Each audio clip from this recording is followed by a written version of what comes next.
Good morning, good afternoon, good evening, depending on when this finds you.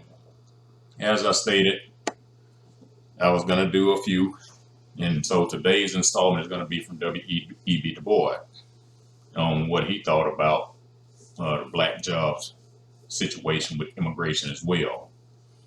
And see, what many of us don't know as black people is before the white founders of the NAACP got in W.E.B. Du Bois' head, he and Booker T. Washington had an excellent relationship. They were great friends. They loved one another.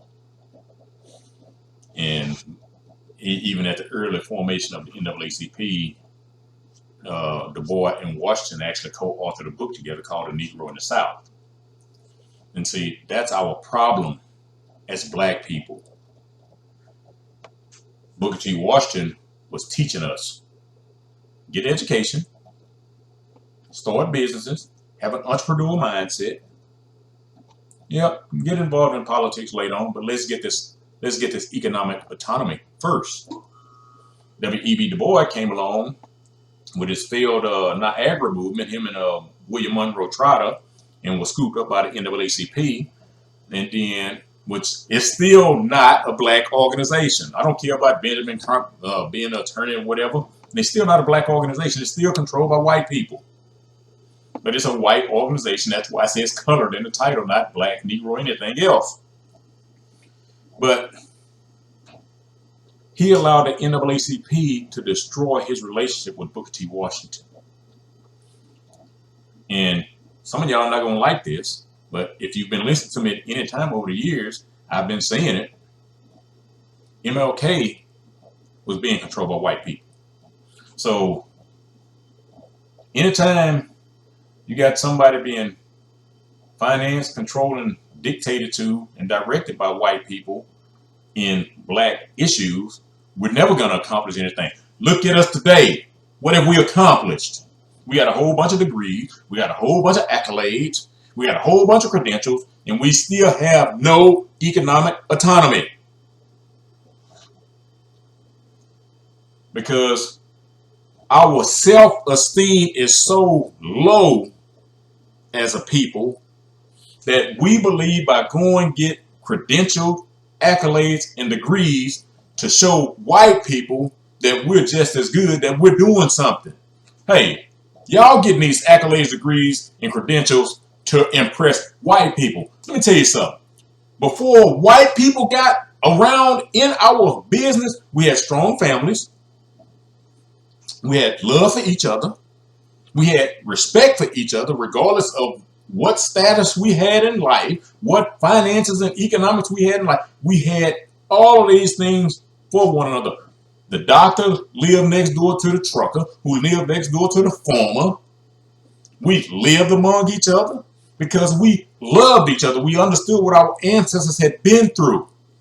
But here come white people say, well, these Negroes have started all these businesses because that was a business league, black business league started with Frederick Douglass in the 1800s and some other black men and women.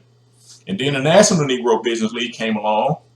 And so all these blacks were teaching other blacks how to be economically sound on their own, start business, be entrepreneurial minded. And that former slave owner caste of white people, you figured out, that started at NAACP, I made it simple for you, came and said, we got to stop these Negroes from being self-sufficient. So let's put a black face at the front of the NAACP. He was nothing but a newspaper editor. He didn't have nothing to do with the formation. He was just added to the group as a founder, but he really wasn't a founder because they knew black people would listen to somebody with credentials. And that's what we do. So then you got Booker T. Washington over there with Tuskegee, predominantly black. You got W.E.B. Du Bois over here with, was it Yale, Harvard, whichever one of them Ivy League schools, with white people paid for him to go there because they already had plans long in the works long before he became a face of the NAACP to utilize him to destroy what was already happening with black entrepreneurship. And so our self-esteem is so poor that they told us, oh, now, because we were educating ourselves before they came around, Now you need a degree to work for our prestigious corporations. Now you don't need a degree from, forget the HBCU, you need a degree from predominantly white university to show us you can think and educate yourself as well as white people. Oh, now that's still not good enough. Now you need a degree from an Ivy League school to show that you can really think. And all we're doing is trying to prove our worth to white people in doing so. Yeah, okay. I got a little aggravated because every time I see W.E.B. Dubois and I think about Booker T. Washington, I think about that relationship that they did have. It angers me because a lot of people, if you go back and start doing a little research and study, you know, you hear about I believe it was 1895, Booker T. Washington made the speech that they call the Atlanta Compromise, and black people went out and blasted Booker T. Washington for that speech and what he said in it, but they don't know W.E.B. Du Bois contacted Booker T. Washington right after the speech and told him how awesome that was that he said and did that and told black people this is what we need to do to elevate ourselves. But, you know, let me go ahead. But like I said, you know, Washington and Du Bois co-authored a book together in 1907 called Negro in the South. And in that book, they talked about how immigration was being used against black people. So I'm going to read you from that, you know, what they said in that book.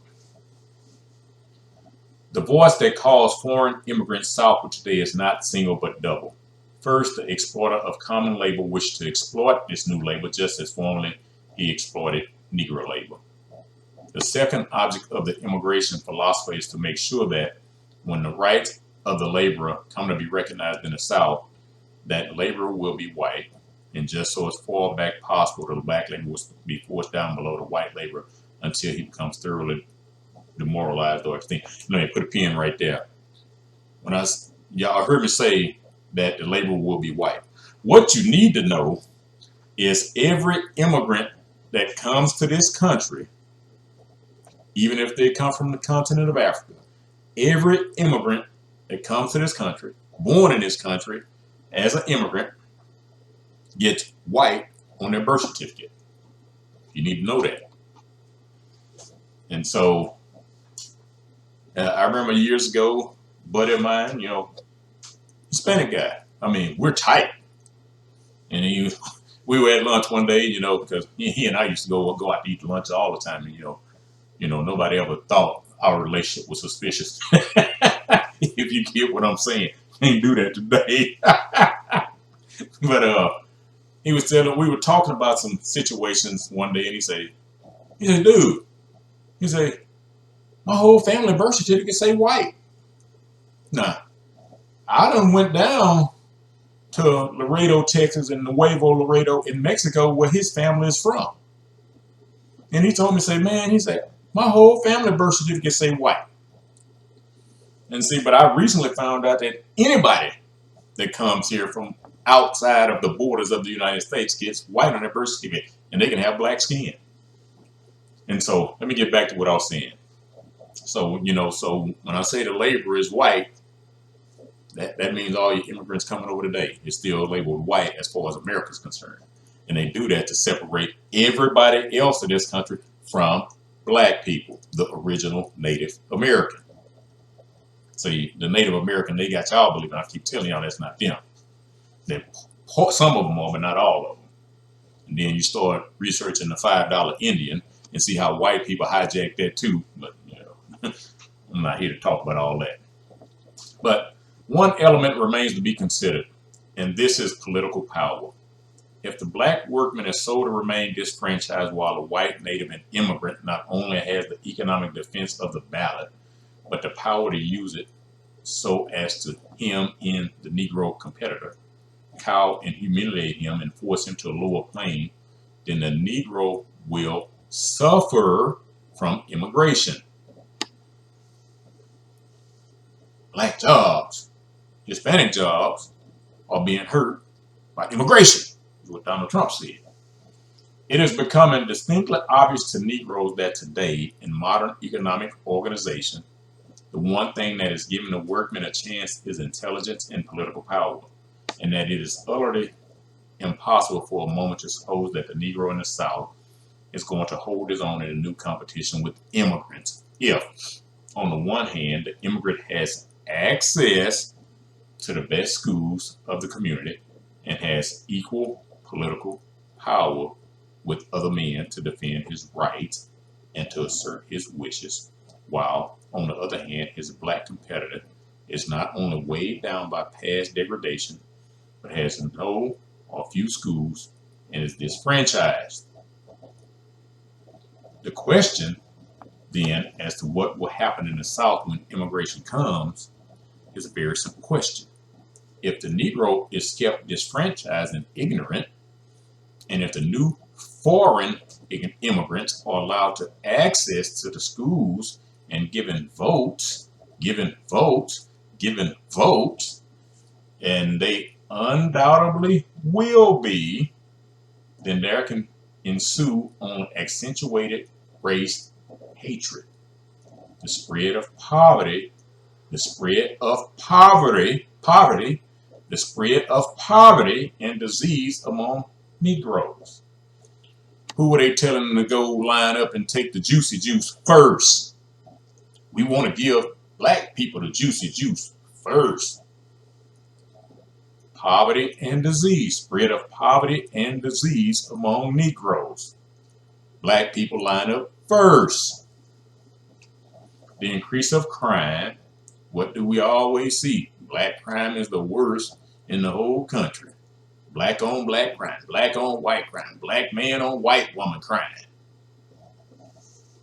But black men ain't killed millions and millions like the United States government, but I ain't here to talk about that either. The increase of crime and the gradual murder of the 8 millions of black men who live in the South, except in so far as they escape north and bring their problems there, as thousands will. In 1899, Dubois wrote a book titled The Philadelphia Negro, A Social Study. And he said this: the Negro as a barber is rapidly losing ground in the city. It is difficult to say why they secured, but there are several contributory reasons. And y'all need to know, when black men owned barbershops back then, white men went to black men to get their haircut. The competition of German and Italian barbers furnished the last and most potent reason for the withdrawal of the Negro. They were skilled workmen, while skilled Negro barbers were becoming scarce. They cut down the customary prices, and some of them found business cooperation and encouragement which Negroes could not hope for. Already a white labor union movement, and then they excluded black men and women from labor unions. Already a white labor union movement is beginning to crowd the Negro to ask for legislation which will strike him most forcibly, and in other ways to bring organized endeavor to bear upon disorganized apathy. 1935, Dubois wrote a book, Black Reconstruction in America. These workers, the new immigrants, came to oppose slavery not so much from moral as from the economic fear of being reduced by competition to the level of slaves. See, that's what your immigrants think about black people in America. Still today. They want it because they got the same education that the system was teaching us and everybody else in this country about the black people are still reduced to the level of monkeys and slaves. They still get that type of indoctrination. They wanted to become capitalists, and they found that chance threatened by the competition of a working class whose status at the bottom of the economic structure seemed permanent and inescapable. Then, gradually, as succeeding immigrants were thrown in difficult and exasperating competition with black workers, their attitude changed. He found pouring into cities like New York and Philadelphia emancipated Negroes with low standards of living, competing for the jobs which the lower class of unskilled white laborers wanted. For the immediate available jobs, the Irish particularly competed, and the employers, because of race antipathy and sympathy with the South, did not wish to increase the number of Negro workers so long as the foreigners worked just as cheaply. The foreigners in turn blamed blacks for the cheap price of labor. The Negroes worked cheaply, partly from custom. partly as their only defense against competition. The white laborers realized that Negroes were part of a group of millions of workers who were slaves by law and whose competition kept white labor out of the work of the South and threatened its wages and stability in the North. When now the labor question moved west and became a part of the land question, the competition of black men became of increased importance. But there on this free land, they met not only a few free Negro workers, but the threat of a mass of slaves. The attitude of the West toward Negroes therefore became sterner than that of the East. Here was the possibility of direct competition with slaves, an absorption of Western land into the slave system. This must be resisted at all costs. But beyond this, even free Negroes must be discouraged. On this, the Southern poor white immigrants insisted. In that same book, Dubois, also said a new flood of cheap immigrant labor was brought onto the country to work on the railroads and in the new industries. Northern mill workers who had feared free farms because they might decrease the number of laborers and raise their wages were appeased by the promotion of alien immigration. It was interesting to hear the Union Party, as the Republicans called themselves, in 1864 say in their platform, foreign immigration, which in the past had added so much to the wealth and development of resources at the increase of power to this nation, the aspirations of the oppressed of all nations should be fostered and encouraged by a liberal and just policy. That year, the Bureau of Immigration was created. In 1860, immigrants were coming in at a rate of 130,000 a year, but the new homestead laws began to attract them, so that after the war, immigration quickly rose from 200,000 to 350,000 a year, and in 1873 had reached 460,000 annually. It was all too true, as Senator Wilson of Massachusetts said in the 38th Congress, but it was a truth that white laborers did not yet realize. We have advocated the rights of the black man because the black man was the most oppressed type of toiling man of this country. I tell you, sir, that the man who is the enemy of the black laboring man is the enemy of the white laboring man the world over. The same influences that go to keep down and crush the rights of the poor black man bear down and oppress poor white laboring man. Right in the crisis, the magazine that he was editor of for the NAACP in 1929, this is what Dubois said. Colored America has been silent on the immigration quota controversy for two reasons. First, the stopping of the importing of cheap white labor on any terms has been economic salvation of American black labor. As usual, we gain only the hurt of our fellow white serfs, but it is not our fault. And whenever these same laborers get a chance, they swat us worse than the capitalists. Secondly, we are loath to invite more black folks to a land of color, discrimination, lest they suffer and lest they make us suffer more, as certain foreign dark law and by frustrating our efforts and misunderstanding our ideas. So, Donald Trump said black jobs are being hurt by immigration. Was it racist or was it not?